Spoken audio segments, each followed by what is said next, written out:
We got hot mics. Can you give me a sound check? Yeah. Yep, got you in.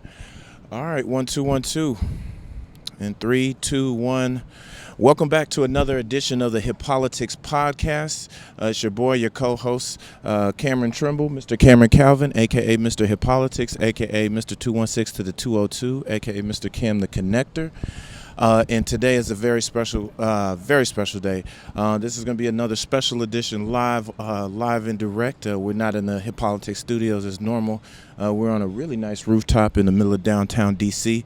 With a super duper special guest. We're really honored and thankful to have this brother on. He's not only just a Houston legend and a rap legend, one of the coldest lyricists, quietly one of the best singers. Also got one of the best voices in the game.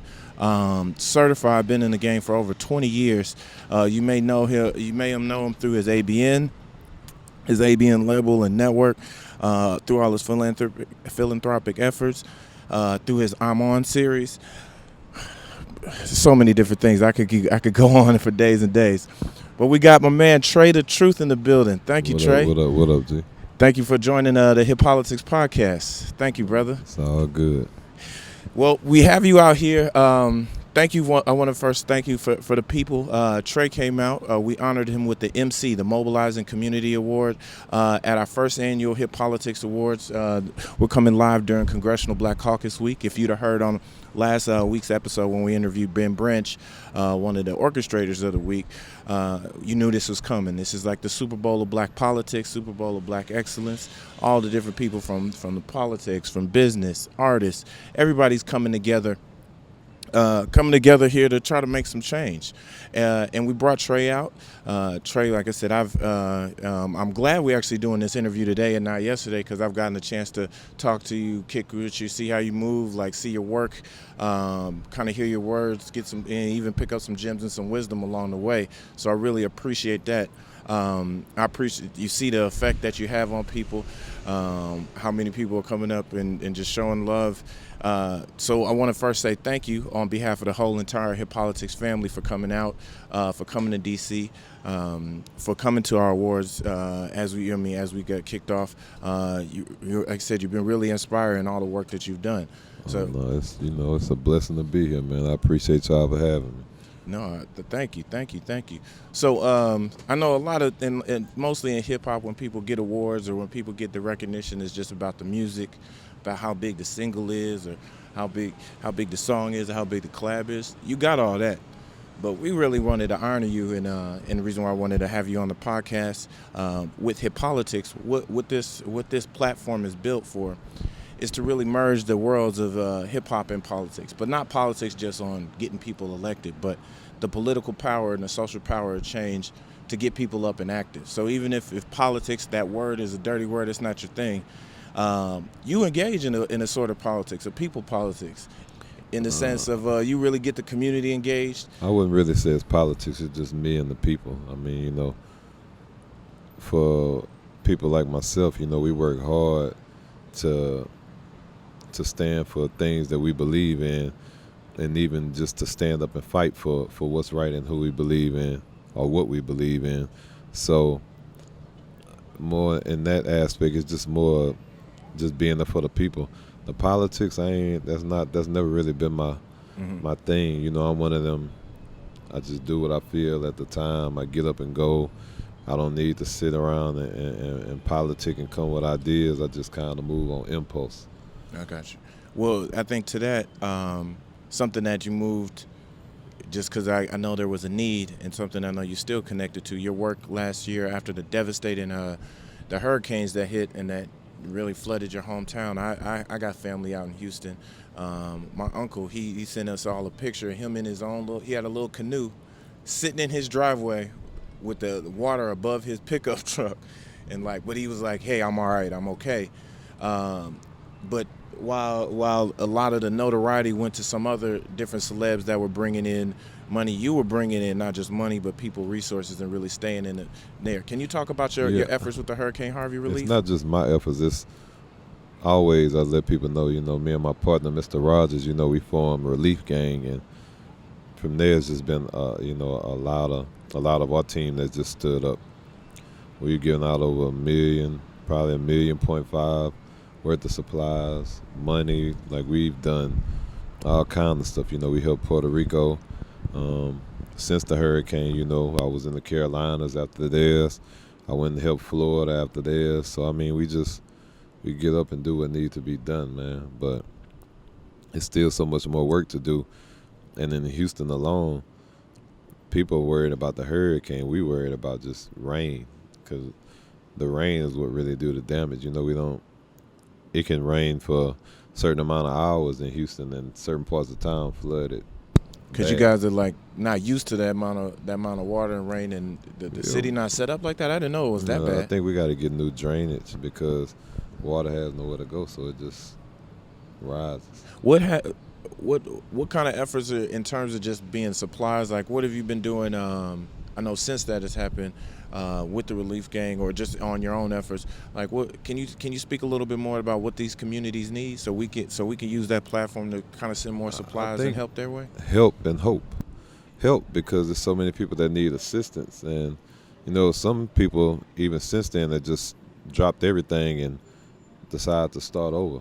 And that's a lot of starting over when your whole life you built up to get to where you were, and to be stripped of it all. Now you have to start over. It's like sometimes people have no direction, no even sense of hope. So you have to give them hope to know that there's people out there that care, and then you have to give them the help by just assisting, whether it may be mentally, physically, not always financially, just in any type way. Wow, help and hope. Okay. With your last thing on the relief gang, is that something that just happened last year that you started, or did with? No, it's been a couple of years since the hurricane hit. People keep saying last year, yeah.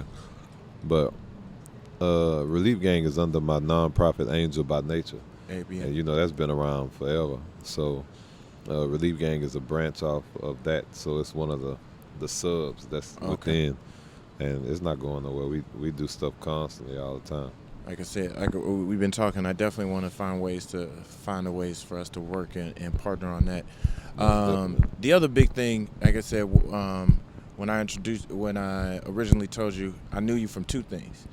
I first heard you, I guess it's maybe 9-10 years ago, on the Incredible song. Right. Because like Lil Wayne is one of my top 2 or 3 favorites, and he snapped on that joint. Yeah, Wayne and Ross. You, Wayne and Ross, and I remember the video.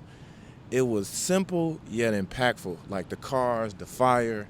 You and Ross looked like brothers. He was a little bigger then, but you and Ross, and then Lil Wayne snapped. And I was like, who is this dude? How'd he get? Because I just didn't know. I'm not from, I'm not from, and I was, at the time, I was doing a lot of work in Dallas. Yeah. And so that's when I really got hip. You got a new album coming out. Well, a new album that is out, Exhale. I've been rocking with it for the last few weeks. Yeah. I was telling you, get up and get it.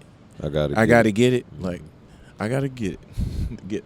And then Not in the Mood. Mm-hmm. Those are at least 2 personal ones I've been feeling. And then I just seen you were at the Texas party during Congressional Black Caucus week, doing the sliding record, and that got a real West Coast bounce.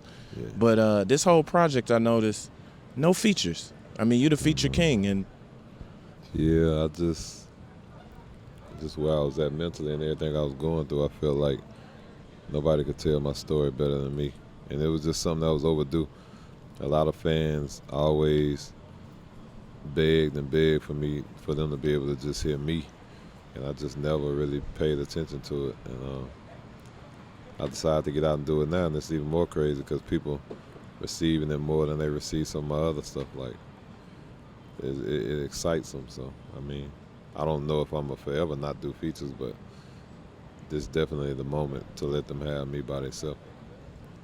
But I will say this, because you sing a lot on the album too, on different hooks, bridges, and I kept having to check the notes, like title and Spotify. You can go and see who's all the writers, because you got a lot of different tones on there that I was like, you sure you ain't got somebody in the back? Yeah, but you kind of hitting all type of notes and stuff. Talk about your singing.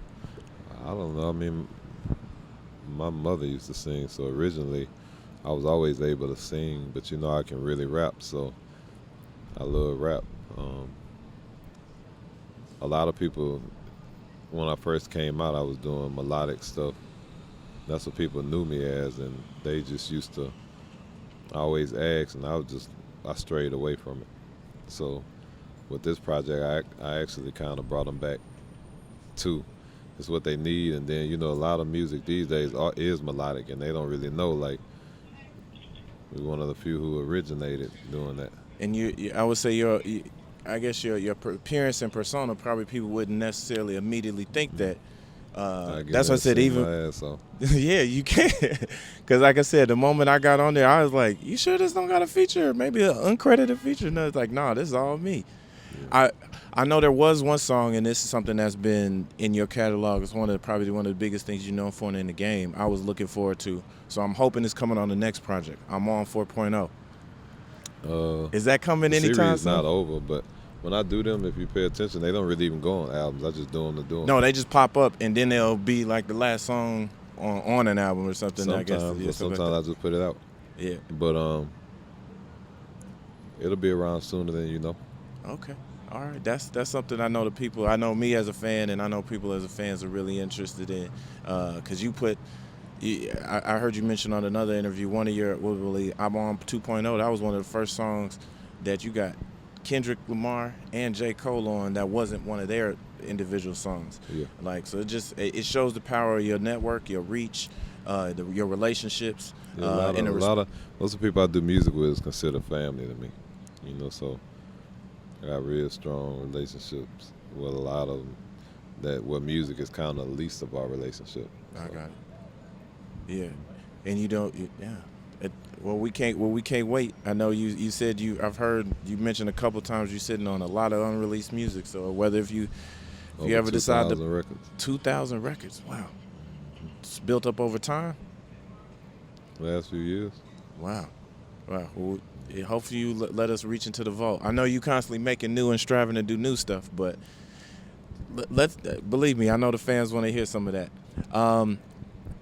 I wanted to move on to real quick to.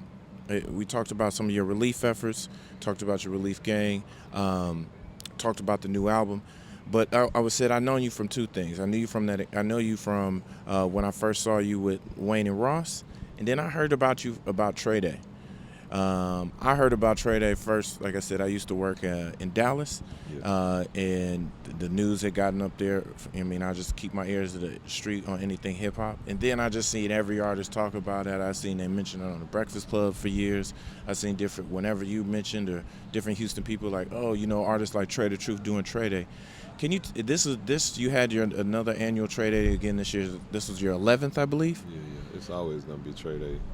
Not that I'm gonna have it again. It's gonna happen regardless, with or without me. So yeah. What sparked that first Trae Tha?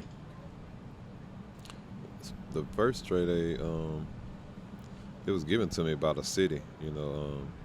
Kathy Griffin ended up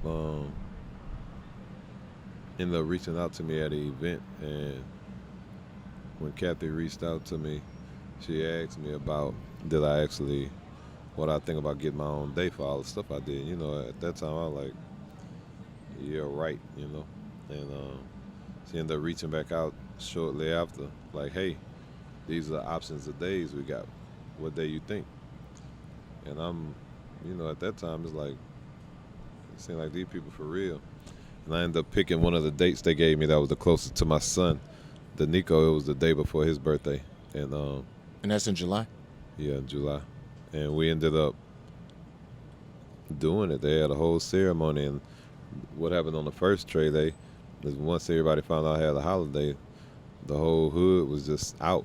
We was at Sharpstown Mall, and as we were out at Sharpstown Mall, it was like a big celebration block party. And then from that point on, it was just like, man, we can continue doing that, but at the same time, I want to make sure I take care of people and take care of the kids and just make it more of like a festival. So that means your philanthropy and all the work you did even precedes the 11 years. Cause oh no, way before that. Yeah. If you go look back at Hurricane Ike and all that, you can look in pictures with National Guard and you'll see me all in there. Oh wow. So I go way back, way beyond that. Yeah. Yeah, and then I know, kind of fast forward to 11 years, I heard about this most recent trade that you brought some exotic animals, still giving Yeah, out giraffes, kangaroos, tons of artists, tons of yeah, supplies to the camels, students, everything. Yeah, I have a kind of lot of stuff going like a on, man. carnival in the hood Yeah, almost. yeah, definitely. And then Stuff now, that kids mm, not able to experience all the time. yeah, that's dope. And then bringing now, I'm hearing you have a trade day is expanded beyond Texas. We going all the way up to the Midwest, Yeah, north up in I Milwaukee. got my Tell us own about day. that. I got my own day in Milwaukee, which is September 4th. That was unexpected. You know, I got a lot of ties to Milwaukee, but it was just unexpected. But it's a blessing, and you know the amazing and the good part is you get your own day. The flip side of it is, mean there's more work to do. Yeah, It is. It's the work never stops. But with your work ethic, like I said, I've been able to see it firsthand over the last couple days. We see we see the work and we see the output on being able to put together something like a trade that takes teams of people all the day, and for you to be the spearhead in that and being able to pull it off for 11 years at the level that you're doing, we salute you. Like I said, it was one of the two things that I personally knew you from, and then when we hit politics, when we sat around and said, like, all right, who can we honor that's really doing work in hip hop, that's really doing stuff like in the community, not just stuff for photo ops and so forth, and who's certified. It's like everybody knows and speaks to you about that. Like I would almost say I hear about you, about Trae Tha and all your work, as much as I hear about you in the music. yeah, definitely. They Yeah. in their own worlds together. No, yeah, I mean, and I think you have a very unique lane that allows for you to kind of literally touch every type of person, touch all sides of the game. Yeah, I appreciate that.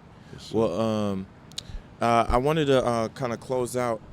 We normally ask all our guests one of the two things: either what's your top five in terms of top five hip hop dead or alive, or who the top five people in hip hop or in general who inspire you. So I don't want to put you in a place to say who's I'll what just go to top 5 that inspire inspire me. you. Mm-hmm. My kids first and foremost. I want to know you've had Baby Truth. I've seen her on your press run, still in all the shine. Yeah, she's supposed to. My kids. And I don't want to do 5 people. We'll do 5 things. Okay. So my kids, you can classify as one as a whole. God definitely is 2. I think my life experiences, whether good or bad, it inspired me regardless to keep going and give me a different type of drive, whether it may be good or bad. The odds is my 4th. The odds. Because going up against a lot of situations that I was up against and been through, most people wouldn't make it, and they tap out at any given moment. But the fact that I didn't, the odds only inspired a different type of anger, different type of channel, a different type of energy in me to make me go out swinging in all ways. So you know what I'm saying? That definitely inspired me to become more greater, to elevate, to always just never settle or cease in those situations. And the other things that inspire me, fifthly, is probably my losses. Everything that I've lost, it inspires me, because some of them you can't, some as far as the physical form, you can't always get things back. But the losses inspire me to make sure, as far as in the human form, that I go out and make them proud and don't let them down and continue what I'm supposed to do. And as far as my losses of anything that I lost that wasn't in human form, it inspired me to get out there and go harder, because I'm going to get that back times 10. So, yeah. So those are, oh, wow. My 5 inspirations, 5 things that inspire me, put it like that. To keep going and keep going as hard as you've been going. Like I said, it's something hopefully can I share this, the fact that you don't have a team like that, or you work with people. Yeah, I mean, I got my own inner circle, but as far as when it comes to business, doing what I do, I get out there and I do everything on my own. I basically manage myself. I basically try and PR myself. I do everything, man, and it works. Because people would think I have a machine behind me when all the while it's just me answering my phone, doing what I need to do. And those 5 inspirations you just gave us, like that's that fuel that's Yeah. lighting you and keeping you going as hard as you're going. Yeah. Well, I want to say thank you, man. It's, like I said, it's been a pleasure these last couple of days to get to work with you, get to see how you move, just hearing all the inspiration you've brought, like being out here for Congressional Black Caucus annual legislative conference. I know, hopefully, you felt the love and you've kind of seen just the respect that you have in a whole different world that you might not deal with as much in terms of the political world. We've connected with several different artists, and like I said, we've been truly humbled and inspired by you, but been humbled to have you and have you out here in D.C. I appreciate y'all, man. Much love. No, I appreciate it. So, unfortunately, this was a episode we had to do without my co-host, the mayor of Capitol Hill, Mike McQuarrie. Shout out to him. We want to shout out again the first annual Hip Politics Awards. You're going to see video and photos and a recap of that coming very soon. We want to thank our special guest, hip-hop legend, and activist, community helper, leader of the Angel by Nature network, Relief Gang, new album Exhale out right now, Trae Tha Truth. We want to thank you, brother. Thank you for having us out here. We appreciate it. This has been another episode of Hip Politics Podcast, and we out. Peace.